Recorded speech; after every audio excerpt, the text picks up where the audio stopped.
साथियों नमस्कार, मैं हूं कृष्णानंद सिंह और आप देख रहे हैं YouTube channel education portal Krishna. E Shiksha course पर शिक्षकों की हाजिरी से उसकी मुसीबत लगातार बढ़ती चली जा रही है। अभी भी कई शिक्षकों की समस्या आ रही है। इसके बावजूद भी कई ऐसे भी शिक्षक हैं जो जानबूझकर मुसीबत मोल ले रहे हैं। आप अवगत हैं कि शिक्षकों की मॉनिटरिंग याद कीजिए, प्रारंभिक दौर में उस समय जांच के द्वारा, पदाधिकारियों के द्वारा, कर्मियों के द्वारा, जो कि जिला स्तर के होते थे, उसके बाद बीआरसी स्तर के होते थे, उनके द्वारा जांच के द्वारा की जा रही थी मॉनिटरिंग। इसके बाद उसमें उन्होंने उतनी अच्छी सहज अपने आप को महसूस नहीं किया और वहाँ भी वे समझने लगे कि शिक्षक अभी भी समय पे विद्यालय नहीं आते हैं। उसके बाद जांच की प्रक्रिया में तब्दीली की गई और वह पुनः गूगल मीट की सहायता से की जाने लगी।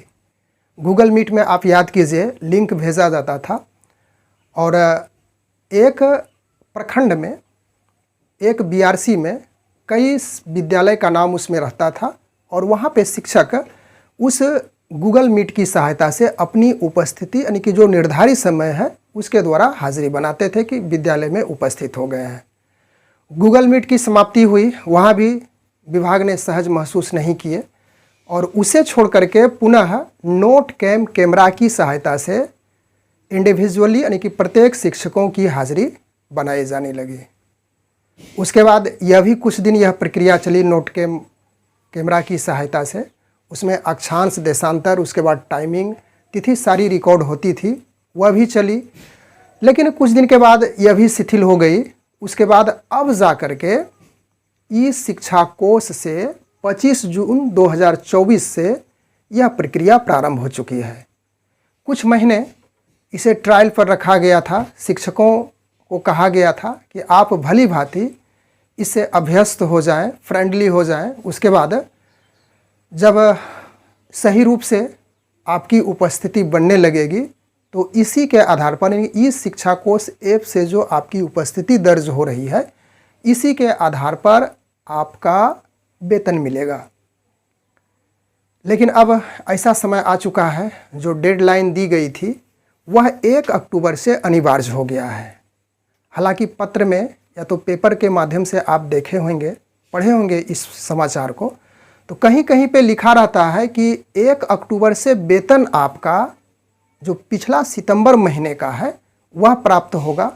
लेकिन कहीं पे यह भी लिखी हुई रहती है कि 1 अक्टूबर से अनिवार्य हो गया है और यहाँ से आप यदि 1 अक्टूबर से जो ई शिक्षा कोष पे उपस्थिति होती है, जहाँ पे आप अनुपस्थित होंगे उस दिन का वेतन कटेगा। लेकिन इससे रिलेटेड कुछ गाइडलाइन भी जारी की गई है कि आप यदि 1 घंटे विलम्ब होते हैं या तो अलग अलग परिस्थितियां आपके साथ उत्पन्न होती है, विद्यालय में सर्वर नहीं रहता है, नेटवर्क काम नहीं करता है, अन्य प्रकार की कोई समस्या यदि उत्पन्न हो रही है, तो उस स्थिति में शिक्षा विभाग के द्वारा दिशा निर्देश भी पत्र के द्वारा जारी किया गया है। उस पर भी हम लोग चर्चा किए थे डिटेल रूप से। यदि आप उस पत्र का अवलोकन नहीं किए हैं या तो फिर उस वीडियो को आप नहीं देखे हैं जिस पे हम लोग चर्चा किए थे, तो इस वीडियो के डिस्क्रिप्शन बॉक्स में आप जाएंगे, वहाँ पे मैं लिंक दे दूँगा, आप उसे सावधानीपूर्वक पढ़ करके समझ लेंगे।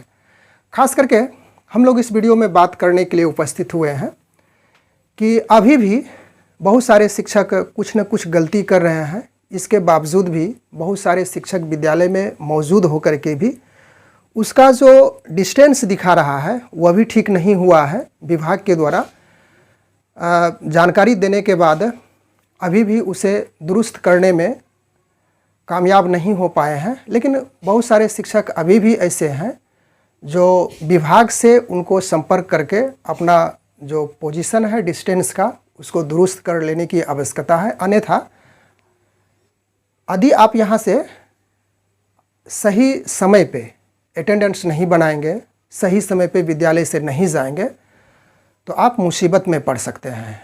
यह जो 1 अक्टूबर से अनिवार्य हो गया है, यहाँ भी 2 अर्थी के रूप में देखा जा रहा है।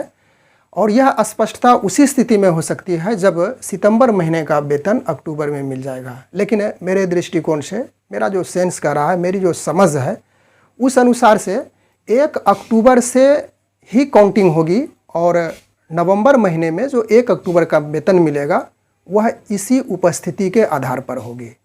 लेकिन समाचार पत्र में आप देखे होंगे, कोई समाचार कुछ छाप रहा है, कोई कुछ छाप रहा है, उसको जिस प्रकार की जानकारी मिल जा रही है उसी अनुसार से वे प्रिंट करते जा रहे हैं। आज हम लोग इस वीडियो के माध्यम से समाचार पत्रों में जो छपा हुआ है उसके साथ साथ कुछ विभागीय पत्र में भी आया हुआ था, उसी की चर्चा करने के लिए उपस्थित है। आप बगल में पीछे बोर्ड पर देख पा रहे होंगे, कुछ पॉइंट्स है, 10 पॉइंट को लेकर के मैं यहाँ उपस्थित हूँ, जो कि ई शिक्षा कोर्स अटेंडेंट से रिलेटेड है। और यह मेरा नहीं कहना है, समाचार पत्रों का कहना है और विभागीय पत्रों का कहना है। बहुत सारे शिक्षक, और इसमें एक समझ से परे बात आती है कि कुछ पॉइंट्स ऐसे भी हैं इसमें जो विभाग को इसकी जानकारी नहीं मिल पाएगी उस पॉइंट के जरिए, लेकिन उस पॉइंट, उस बिंदु की भी जानकारी विभाग को मिल रही है। एक आप कहावत से भली भांति अवगत हैं कि घर का वेदी लंका डाहे। स्पष्ट रूप से इस बात से आप वाकिफ हो चुके होंगे कि कहीं न कहीं हो सकता है शिक्षकों की मिलीभगत हो इस पॉइंट को, इस बिंदु को पहुंचाने तक। और कुछ ऐसे भी पॉइंट हैं जो शिक्षा विभाग की जो टेक्नीशियन टीम है उसके द्वारा सर्च करके वहाँ पे दिखाया जा रहा है कि आप यह गलती कर रहे हैं।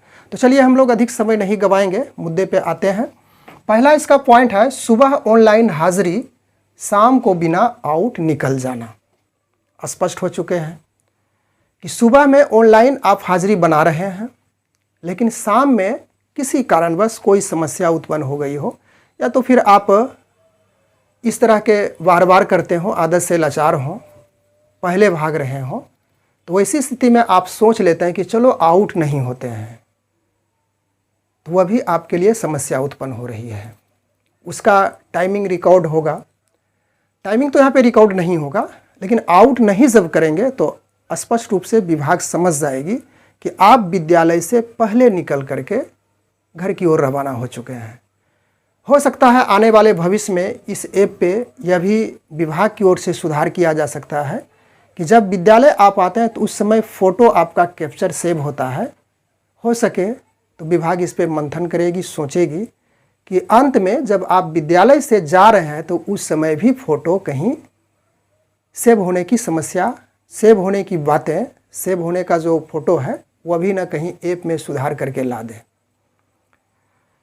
तो स्पष्ट है कि सुबह ऑनलाइन हाजिरी बना रहे हैं और शाम में बिना आउट करके, स्कूल आउट नहीं होते हैं, कार्यावधि जो स्कूल की है उसकी समाप्ति ना करके आप विद्यालय से चले जा रहे हैं, तो वह भी आपके लिए समस्या है।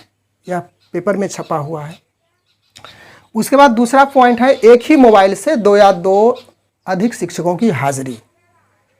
इस बात को हम लोग समझें कि एक मोबाइल से यदि 2 या 3 शिक्षकों की हाजिरी बनाई जा रही है, तो चलिए एक शिक्षक की यदि हाजिरी बनती है किसी मोबाइल से, तो इससे कुछ स्पष्टता हो जाती है कि चलिए उसका मोबाइल किसी न किसी कारणवश से डिस्चार्ज हो गया या तो कहीं खो गया।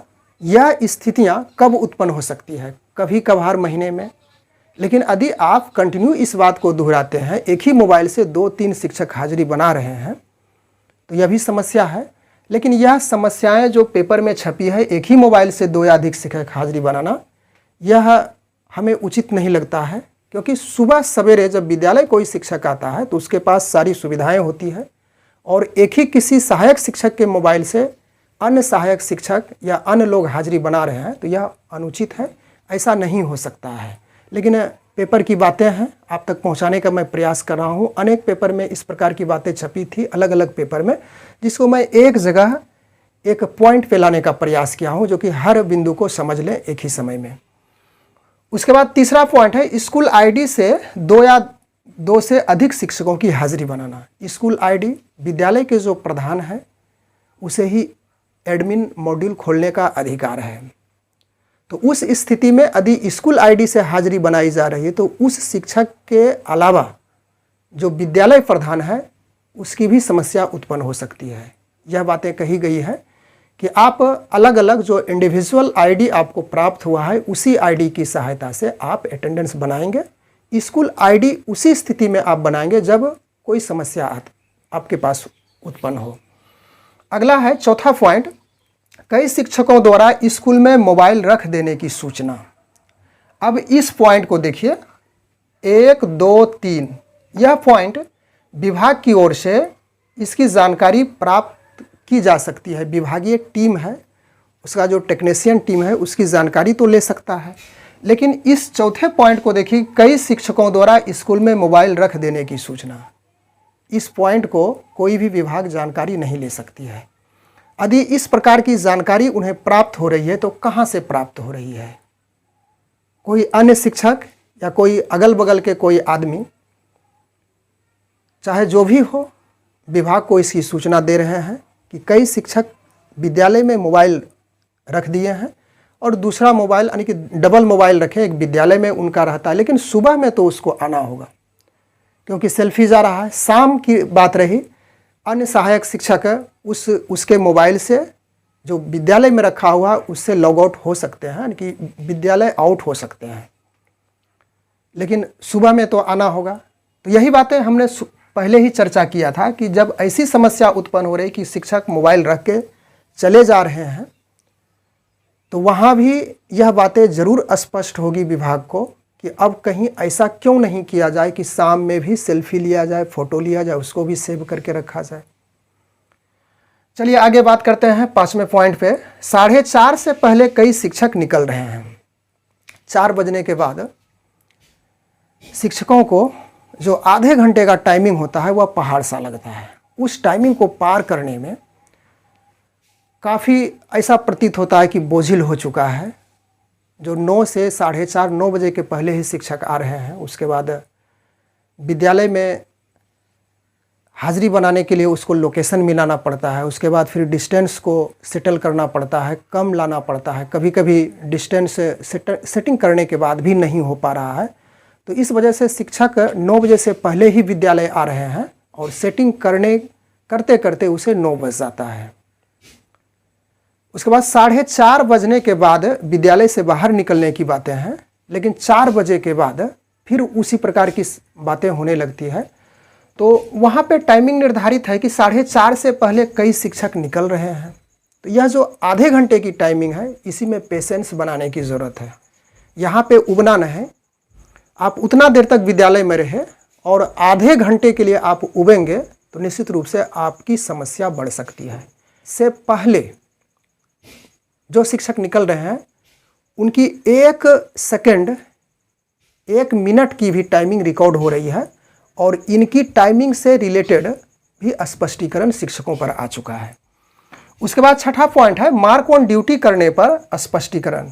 बहुत सारे शिक्षक जिनका सेल्फ अटेंडेंस नहीं हो पा रहा है, विद्यालय प्रांगण में जिसकी उपस्थिति दर्ज नहीं हो पा रही है, तो वह अंततः प्रयास करते करते मार्क ऑन ड्यूटी कर देते हैं। तो मार्क ऑन ड्यूटी यदि विद्यालय प्रांगण में उपस्थित है तो मार्क ऑन ड्यूटी कतई ना करें, बशर्ते आपको समस्या उत्पन्न हो रही है तो विभाग को सूचित करें, उसका रिकॉर्ड रखें, उसका कुछ प्रमाण रखें। उसके बाद आप उस दिन जो अटेंडेंस बनाए हैं रजिस्टर में वही वैलिड होगा, क्योंकि विभाग के द्वारा यह निर्देश जारी हो चुका है। यदि आप मार्क ऑन ड्यूटी करते हैं तो वैसी स्थिति में आप शक के दायरे होंगे और इसमें स्पष्टीकरण भी आ चुका है। 4/10/2024 को कुल 609 शिक्षकों द्वारा मार्क ऑन ड्यूटी किया गया। यह आपका जिला शिक्षा पदाधिकारी मुंगेर का पत्र जारी हुआ है और जिसका पत्रांक 3834 और दिनांक 5/10/24 की तिथि का है। यह 609 शिक्षकों पर मार्क ऑन ड्यूटी करने का स्पष्टीकरण आ चुका है और उससे पूछा गया है कि आप किस परिस्थिति में मार्क ऑन ड्यूटी किए हैं। मार्क ऑन ड्यूटी समझ रहे हैं, यदि आपकी कहीं पे प्रतिनियुक्ति हुई है, आप कहीं पे अन्य कार्य से हैं, तो उस स्थिति में मार्क ऑन ड्यूटी आपका वैलिड होगा। और स्पष्टीकरण के रूप में वही पूछा जा रहा है इन शिक्षकों से, 609 शिक्षकों से, कि आप उस दिन 4/10/2024 को मार्क ऑन ड्यूटी किस परिस्थिति में किए हैं, आप इसका स्पष्टीकरण दें। स्पष्ट हो गए होंगे। उसके बाद 8वां पॉइंट है दृष्टि दिव्यांग की उपस्थिति।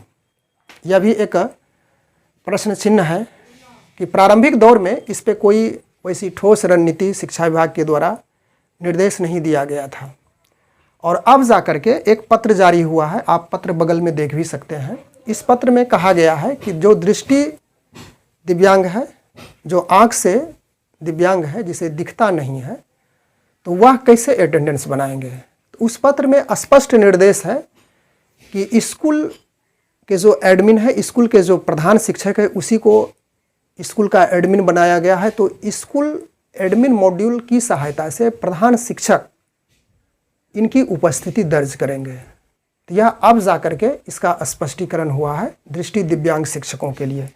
उसके बाद 10वां पॉइंट है हाजिरी बनाने पर भी डाटा सेव ना होना। यह एक बहुत क्रिटिकल मामला है। आप अस्वस्थ हो चुके हैं, विद्यालय पहुंच चुके हैं, आप हाजिरी बना चुके हैं, आप अपने आप में 100% सेटिस्फाई हो चुके हैं, मैं विद्यालय आ चुका हूँ, ई शिक्षा कोष ऐप के माध्यम से हमारी हाजिरी बन चुकी है, लेकिन टेक्निकल फॉल्ट, टेक्निकल समस्या के कारण आपकी उपस्थिति दर्ज ना हो पाए, तो वैसी स्थिति में आप इसका जिम्मेवार नहीं हैं। लेकिन विभाग की ओर से स्पष्ट कहा जाएगा कि आप इस तिथि को हाजिरी नहीं बनाए हैं, तो यहाँ पे आप कुछ कह नहीं सकते हैं, कुछ बोल नहीं सकते हैं। यह तो टेक्निकल समस्या है, आपने देखा कि आपका डाटा सेव हो चुका है, लेकिन अंततः उनके जांच के क्रम में, विभागीय जांच के क्रम में देखा गया कि आपकी उपस्थिति दर्ज नहीं हो पाई। तो इसमें क्या कहा जाए, इसका समाधान कैसे होगा, यह तो आने वाले वक्त में ही हम लोग जब वेतन 1 अक्टूबर से जो 1 अक्टूबर के बाद जो मिलना प्रारंभ होगा, तो उसी से स्पष्टता हो जाएगी कि किस प्रकार की समस्याएं शिक्षकों को झेलना पड़ेगा, और इस समस्याओं के निदान के लिए फिर विभाग यह जो तकनीकी टीम है इस पर किस प्रकार काम करती है। बस आज के वीडियो में हम लोग इन्हीं बातों को लेकर के उपस्थित हुए थे। मिलते हैं अगले वीडियो में, तब तक के लिए धन्यवाद।